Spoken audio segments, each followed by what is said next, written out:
Ya, baiklah saudara, ucapan salam Aidilfitri, maaf zahir dan batin ya. Saudara, hari ini kita berada pada tarikh 6 Syawal 1446 Hijrah bersamaan hari Sabtu 5 April 2025 yang mana majlis berlangsung di Cik Aim Nasi Kenduri multi function ya, hall Simpang Renggam. Bagi saya mewakili pihak tuan rumah iaitu Encik Hasni dan juga Puan Nurlia.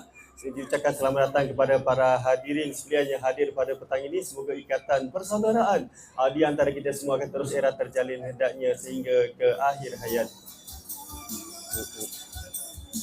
Ya, kita hari ini meraihkan utusan Raja Sehari iaitu Nur Farisa Raihana serta juga dengan suaminya Zahiruddin Al-Hakam ya. Yang ucapan selamat pengantin baru, barakallahu lakuma wa baraka alaikuma wa jama'a bainakuma fi khair. Ya, itu maksudnya semoga Allah memberkati dirimu dan melimpahkan keberkatan ke atas kamu dan menghimpunkan kamu berdua di dalam kebaikan.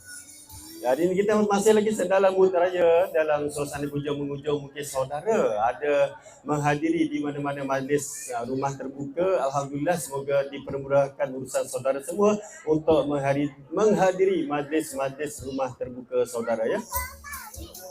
Apapun ucapan ribuan terima kasih kerana sudi hadir pada petang ini saudara ya. Semoga ikatan persaudaraan antara kita semua akan terus erat terjalin hendaknya sehingga ke akhir hayat. Ya, saya teringat sabda Nabi iaitu, inginkah kamu panjang usia dan murah rezeki? Ya, maka hendaklah kamu mengeratkan talian silaturahim.